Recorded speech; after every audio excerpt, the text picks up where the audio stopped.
ప్రసంగానికి ధన్యవాదాలు తెలిపే తీర్మానంపై జరిగిన చర్చకు గౌరవనీయులు పెద్దలు డిప్యూటీ సీఎం గారు పవన్ కళ్యాణ్ గారు మాట్లాడుతారు. గౌరవ సభాపతి గారికి నా హృదయపూర్వక నమస్కారం.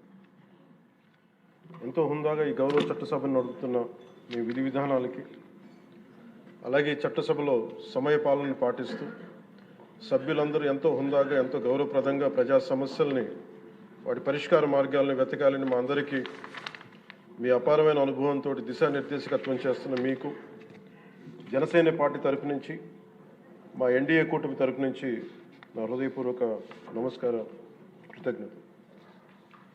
సాంకేతికంగా ఇది 3వ బడ్జెట్ సమావేశం అయినప్పటికీ పూర్తి స్థాయి బడ్జెట్ సమావేశంగా ఇది 2వది. 5 కోట్ల పైచిలుకు ప్రజలు ఆశల్ని, ఆకాంక్షల్ని ముందుకు తీసుకువెళ్తూ వారి కష్టాలకి, కన్నీళ్ళకి పరిష్కార మార్గాలను వెతకడానికి 164 మంది సభ్యులున్న ఈ ఎన్డీఏ కూటమిని తన అపారమైన 4 దశాబ్దాల రాజకీయ పాలనానుభవంతో రాష్ట్ర విభజన సమయం నుంచి గత ప్రభుత్వ అవినీతి, అరాచక పాలన వల్ల వచ్చిన వారసత్వ సమస్యలన్నింటినీ పరిష్కరిస్తూ సంక్షేమంతో పాటు ఆంధ్రప్రదేశ్ అభివృద్ధి పదం వైపు నడిపిస్తున్న గౌరవ ముఖ్యమంత్రి శ్రీ నారా చంద్రబాబు నాయుడు గారికి నా హృదయపూర్వక నమస్కారం. మంత్రివర్గ సహచరులకి, తోటి శాసనసభ్యులకి నమస్కరిస్తాను. ఇంకో 3 నెలల్లో 2 సంవత్సరాల పాలనని పూర్తి చేసుకోబోతున్న ఎన్డీఏ ప్రభుత్వం చాలా కాల పరీక్షలను తట్టుకొని ఒక అరాచక పాలన ఎదుర్కొని ఎన్నికల సమరంలో విజేతగా నిలబడింది. మనల్ని గెలిపించి ఈ నేలకి సేవ చేసిన భాగ్యం కలిగించినందుకు 5 కోట్ల రాష్ట్ర ప్రజలకు కృతజ్ఞత చేతులెత్తి నమస్కరిస్తున్నాను. రాష్ట్ర ప్రజలకి అండగా నిలబడుతున్న టీడీపీ, బీజేపీ, జనసేన పార్టీల నాయకులకి, కార్యకర్తలకు కూడా నేను నమస్కరిస్తున్నాను. నీలో సాహసం ఉంటే దేశం అంధకారంలో ఉంటుందా అని కవి శేషేంద్ర గారు రాసిన వాక్యానికి నిలువెత్తు ప్రతిరూపం భారతదేశ గౌరవ ప్రధానమంత్రి శ్రీ నరేంద్ర మోదీ గారు. వారు అందిస్తున్న సహకారానికి ఎన్డీఏ కూటమి తరఫున, ఆంధ్రప్రదేశ్ రాష్ట్ర ప్రజల తరఫున నా హృదయపూర్వక ధన్యవాదాలు తెలియజేస్తాను.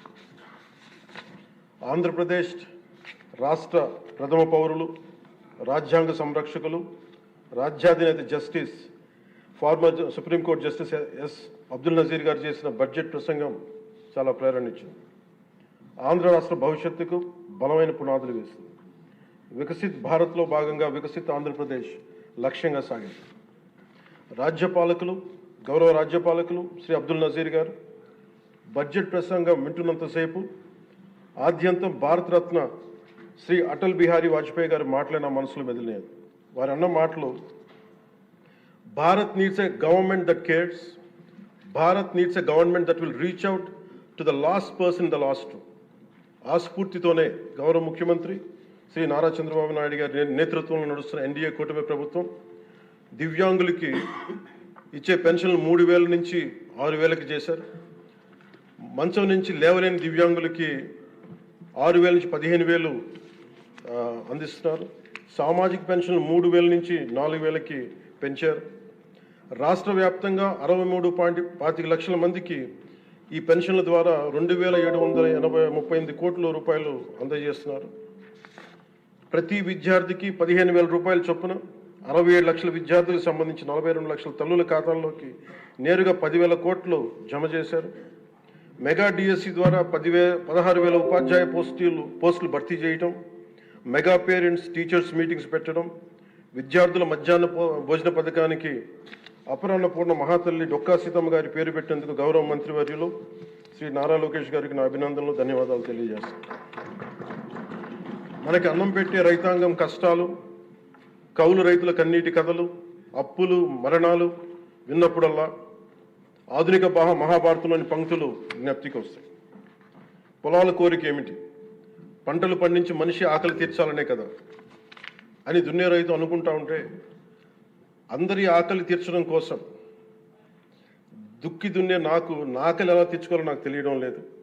నా బతుకొక సున్నా కానీ నడుస్తున్నా. చెట్టుగా ఉంటే ఏడాదికి ఒక వసంతమన్నా దక్కేది, కానీ మనిషిని అన్ని వసంతాలు కోల్పోయానని రైతు బాధపడతా ఉంటే, అలాంటి అన్నం పెట్టే రైతాంగాన్ని గత ప్రభుత్వం రైతుల నుంచి కొనుగోలు చేసిన ధాన్యానికి 1674 కోట్లు చెల్లించకపోతే గౌరవ ముఖ్యమంత్రి శ్రీ నారా చంద్రబాబు నాయుడు గారి నాయకత్వంలోని ఈ ఎన్డీఏ కూటమి ప్రభుత్వం వచ్చిన వెంటనే 1674 కోట్ల బకాయిలు చెల్లించింది అధ్యక్ష. అది కాకుండా అది పే చేసిన తర్వాత దాని తర్వాత 10,650 కోట్లు 7.37 లక్షల రైతాంగానికి 24 గంటల్లోనే 10,650 కోట్లు వారి ఖాతాల్లో జమ చేయడం జరిగింది. ఇంకొక 53,000 మంది పైగా రైతులకి 48 గంటల్లో సుమారు 1000 కోట్లు చెల్లించడం జరిగింది. తొలకరి వర్షం తర్వాత జలదానం చేసిన మేఘాలకి భూమిలో ఉన్న ఒక చిన్నారి గింజ మెడ బయట పెట్టి మొదటగా వచ్చిన 2 ఆకులను చేతులుగా జోడించిందంటే కృతజ్ఞతలు తెలిపిందని ఒక కవితా పంక్తుల్లో ఉంటాయి. అలా ఆ చిన్నారి మొలకలాగా ఈ ఎన్డీఏ ప్రభుత్వం అన్నం పెట్టే రైతాంగానికి కృతజ్ఞతతో అండగా నిలబడుతుంది. అలాగే గౌరవ సభ సాక్షిగా కౌలు రైతుల కష్టాలు కన్నీళ్లు తెలిసిన వాడిగా మీ వాడిగా చెప్తున్నాను. కౌలు రైతాంగానికి భూమిని ఫలాలుగా పంటలుగా మార్చే ప్రవీణత ఉన్నవాడు ధైర్యం కోల్పోనక్కర్లేదు. మట్టిలో ఉన్న కస్తూరి తీసే మనిషికి జీవన పరిమళాల కొరత లేదు. సోదరులైన కౌలు రైతులందరికీ మీరు ధైర్యంగా ఉండండి. మీరు నిండు నూరేళ్లు బతకాలి. మీకోసం ఈ ప్రభుత్వం నిరంతరం పనిచేస్తుందని తెలియజేసుకుంటున్నాను అధ్యక్ష. ఉమ్మడి ఆంధ్రప్రదేశ్ మాజీ ప్రభుత్వ ఉద్యోగి కొడుకుగా ప్రభుత్వ ఉద్యోగులు వారి నిరాశ నిస్పృహలు నేను అర్థం చేసుకోగలను. వారి ప్రతిభకి అనుభవానికి సమర్థతకి గుర్తింపు రానప్పుడు ఏమనుకుంటాను ఈ కవితా పంక్తులు తెలియజేస్తున్నా అధ్యక్ష. ఈ దేశం నా ప్రతిభకు ఒక సమాధి, ఎంత దూరం నడిచినా ఎప్పుడు దూరం అంతే.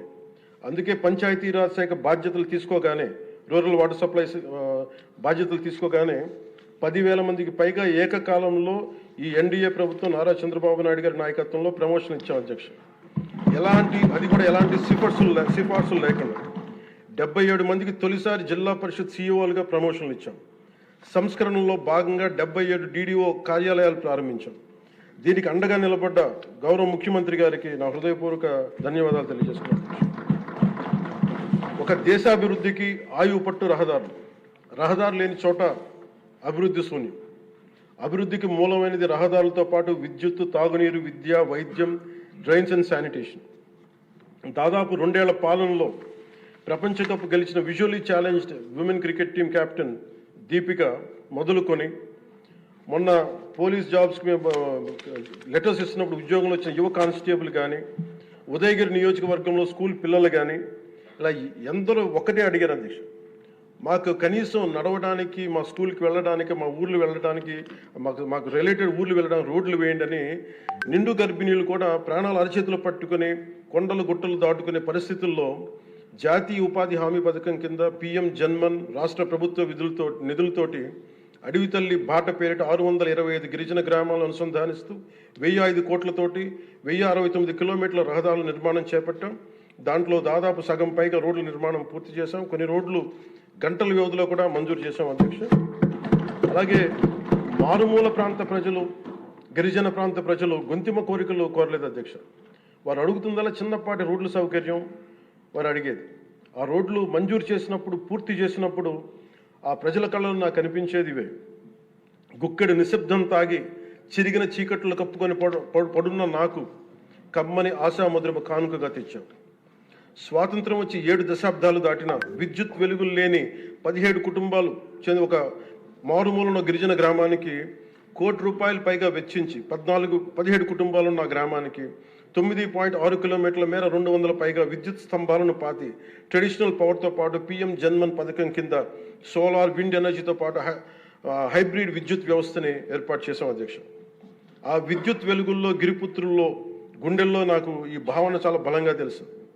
వెలిగిన బల్బును చూసి వారు ఒకటే అనుకున్నారు అధ్యక్ష, పొద్దు గుంకితే చీకట్లో బతికే ప్రజలు ఆ వెలుగుతున్న బల్బును చూసి ఎన్నాళ్ళకి మా అతిథిగా వచ్చాం, ఈ సుధీల కుటీరానికి ఇంత వెలుతురుని తెచ్చామని వారి గుండెల్లో ఉన్న వారికి ఆ భావన నాకు నిజంగా తెలిసింది అధ్యక్ష. గౌరవ ప్రధాని శ్రీ నరేంద్ర మోదీ గారు వ్యక్తిగతంగా జల్ జీవన్ మిషన్ చాలా ఇష్టపడి ఎంతో బడ్జెట్ దాదాపు 191,011 కోట్లు ఆయన 1924 మధ్యలో ఈ జల్ జీవన్ మిషన్కి బడ్జెట్నిచ్చి ఈ దేశ సగటు పౌరుడికి కనీసం సరాసరి 55 లీటర్ల రక్షిత మంచినీరు అందించాలని లక్ష్యంగా ముందుకు వస్తే గత ప్రభుత్వం కేంద్రం నుంచి 27,000 కోట్లు కేంద్ర ప్రభుత్వం ఆమోదం తెలిపితే ఖర్చు పెట్టింది వాళ్ళు దాదాపు కేవలం 4,000 కోట్ల అధ్యక్ష. అందులో కేంద్రం వాటా 2,000 కోట్లు. 4,000 కోట్లు ఖర్చు చేసి పైప్ లైన్లు వేయడం తప్ప ఒక్క గ్రామానికి సంపూర్ణంగా నీరు ఇచ్చింది లేదు. జైజీవన్ ముగిసే నాటికి అలాటెడ్ 27,000 కోట్లను వాళ్ళు ఖర్చు పెట్టింది మినహాయిస్తే 23,000 కోట్లు వినియోగించుకోలేపారు అధ్యక్ష. అలాగే అది ఎక్స్పైర్ అయిపోయిన తర్వాత కూటమి ప్రభుత్వం నారా చంద్రబాబు నాయుడు గారి నాయకత్వంలో అధికారంలోకి వచ్చిన తర్వాత ముఖ్యమంత్రి గారు కూటమి నేతలందరూ కలిసి కేంద్ర నాయకత్వాన్ని అడిగి ఇంకొక పొడించుకోగలిగాం. ఈ ప్రయత్నంలో 1,242 కోట్లతో Uddanam, Dhone, Pulivendula multi village project స్కీమ్స్ని మే నాటికి పూర్తి చేయాలని లక్ష్యంతో ముందుకు వెళ్తున్నాం అధ్యక్ష.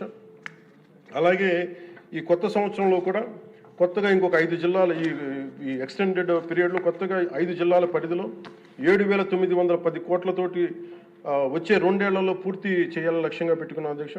చిత్తూరు, ప్రకాశం, పల్నాడు, ఉభయ గోదావరి జిల్లాలో చేపట్టిన పనులు పూర్తయితే వచ్చే 30 ఏళ్లలో 1,21,00,000 ప్రజల రక్షిత మంచినీటి అవసరాలను తీరుస్తుంది. మిగిలిన 960 కోట్లతోటి మల్టీ విలేజ్ స్కీమ్స్, అలాగే నీటి ఎద్దడి తీవ్రత ఉన్న పంచాయతీ మంచినీటి సమస్యను తీర్చే విధంగా గౌరవ సీఎం గారి ఆధ్వర్యంలో ప్రణాళికలు సిద్ధం చేస్తున్నాం అధ్యక్ష. గత ప్రభుత్వపు అరాచక, అసమర్థ, అవినీతి పాలన వారసత్వపు సమస్యలు ఎంతో ఎన్డీఏ ప్రభుత్వానికి చాలా పెను సవాల్గా మారినాయి. కానీ ముఖ్యమంత్రి గారి పరిపాలనా అనుభవం అన్నింటినీ అధిగమిస్తూ ఇచ్చిన ప్రతి మాటని నిలబెట్టుకుంటూ ముందుకెళ్తున్నాం. సంక్షేమం, అభివృద్ధి రెంటిని సమన్వయపరుచుకుంటూ ముందుకు వెళ్తున్నాం. మొన్న గవర్నర్ గారి ప్రసంగంలో అదే ప్రస్ఫుటంగా గోచరించింది. అలాగే ఈ సందర్భంలో గవర్నర్ శ్రీ అబ్దుల్ నజీర్ గారి వ్యక్తిత్వం గురించి ప్రత్యేకంగా చెప్పుకోవాలి అధ్యక్ష. Is a great scholar, legal luminary, a humanist, a devout religious man with a respect for all religions and a great patriot. People of Andhra Pradesh and our NDA government is fortunate for having him as our beloved governor అధ్యక్ష. అలాంటి ఉన్నతమైన వ్యక్తి ముందు ఆ 11 మంది సభ్యులు వారి ప్రసంగ సమయంలో వెల్లోకి వచ్చి రభస చేసిన విధానం చూస్తే నాకు ఒకటే అనిపించింది అధ్యక్ష, హనుమంతుడి ముందు కుప్పి గంతులు వేయడం ఏంటి అని. అలాగే 151 నుంచి 11 సభ్యులకి పడ్డ వారిని చూసి మనం అందరం కూడా నేర్చుకోవాల్సింది, గుర్తుపెట్టుకోవాల్సింది అది భారతరత్న వాజ్పేయి గారి మాటల్లో, democracy రెsts on one belief, and that is when leaders cannot solve the problems, the people will. అందుకని ఇది మనం చాలా జాగ్రత్తగా మన భారతరత్న వాజ్పేయి గారి మాటల్ని మనం తీసుకోవాలి అధ్యక్ష. అలాగే under guidance of honourable CM deputy CM honourable CM Shri CBN Chandrababu Naidu garu ఈ భారతరత్న వాజ్పేయి గారి మాటల్లోనే వారు దాన్ని తెలియజేస్తాం అధ్యక్ష. The challenges we are facing ahead, మనకున్న ఛాలెంజెస్ కానీ ఉన్న సమస్యలన్నింటినీ భవిష్యత్ వికసిత్ ఆంధ్రప్రదేశ్ దిశగా ఎలా వెళ్ళాలి అని అనుకుంటే అది వాజ్పేయి గారి మాటలను చెప్తాను అధ్యక్ష. It's no problem we cannot tackle, no challenge we cannot face, no opportunity we cannot seize. Jai Hind and జై భారత్.